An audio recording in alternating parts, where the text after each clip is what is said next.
Elle se déplace du côté court au côté jardin pour couvrir tous les angles de la nouvelle. Pour savoir et comprendre, Sophie Durocher. Isabelle Huot est docteure en nutrition et aujourd'hui, on va se pencher sur la question de l'obésité. De plus en plus de gens qui sont obèses. Notre collègue Richard Béliveau dans le journal disait à quel point ça pouvait causer des problèmes aux genoux.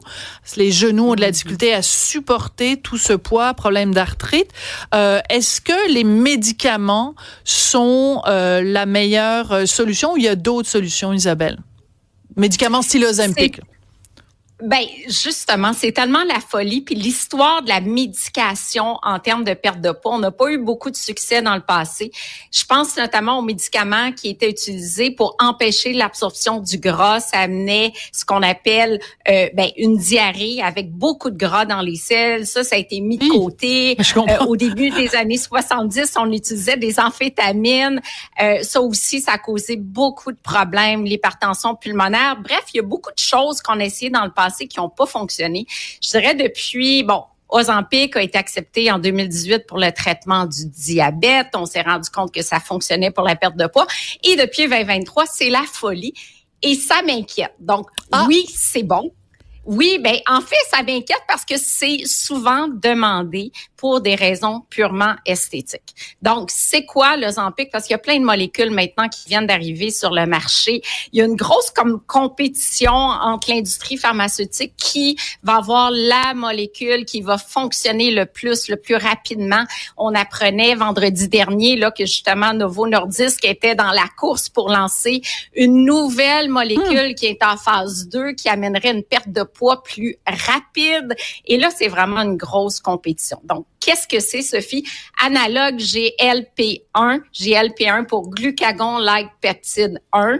Donc, nouvelle classe qui fait en sorte que quand on mange un repas, on a naturellement la sécrétion de cette hormone-là qui va faire en sorte justement que ça va ralentir le vidange gastrique. Donc, si on veut, les aliments restent dans l'intestin plus longtemps. Ça coupe l'appétit et c'est ce qui fait en sorte que ça amène une perte satiété. de poids. Donc, la satiété, justement. Ça va faire en sorte qu'on va manger entre 300 et 500 calories de moins par jour. Ça amène une perte de poids entre 12 et 15 du poids corporel sur un an, mais maintenant, les nouvelles molécules sont encore plus efficaces. C'est pas si important que ça, Sophie, si on regarde cette perte de poids-là. Quand on parle, par exemple, d'une personne de 200 livres, si on regarde une perte de poids de 15 par exemple, on aurait un 30 livres de perte. 30 livres de perte sur un an. Fait que, on est un petit peu moins qu'une livre par semaine, alors qu'il y a quand même d'autres solutions avec moins d'effets secondaires pour engendrer cette perte-là. Donc, c'est pour ça que ça t'inquiète. C'est pour ça que ça t'inquiète. Mais tu me disais au début que ça t'inquiète parce que des fois, c'est uniquement pour des raisons esthétiques. Donc, on devrait pas, selon toi, si je comprends, recourir à ces médicaments-là si notre santé elle-même n'est pas mise en péril par notre surpoids. On devrait garder ça seulement quand c'est pas pour des raisons esthétiques et que notre santé est vraiment en danger. Ben voilà, parce que moi, je vois des cas, des gens qui veulent perdre 15-20 livres, qui demandent à leur médecin absolument une prescription. Ça coûte cher et j'aurais envie de dire, avant de dépenser 300-400 $ pour cette injection-là hebdomadaire, maintenant, il y a des injections pour d'autres compagnies aussi quotidiennes. Avez-vous investi ce montant-là pour travailler vos habitudes de vie? Excellente question. Ben oui, tu sais, 300 $. Qui a déjà rencontré une ou un nutritionniste dans sa vie pour passer peut-être 3-4 rencontres pour faire le point sur ses habitudes de vie?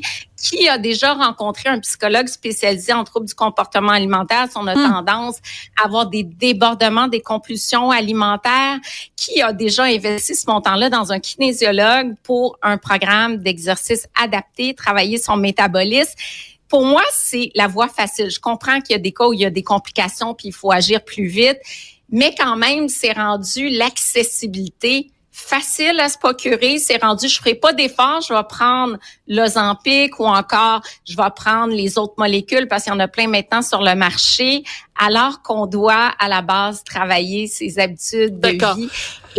Mais j'adore ça. Un peu qui m'inquiète. Mais je comprends et je partage évidemment ton inquiétude. Ce que j'aime beaucoup, c'est que tu ramènes ça à une question économique des fois, de dire si vous êtes prêt à investir $300 par semaine, je pensais pas que c'était si cher que ça.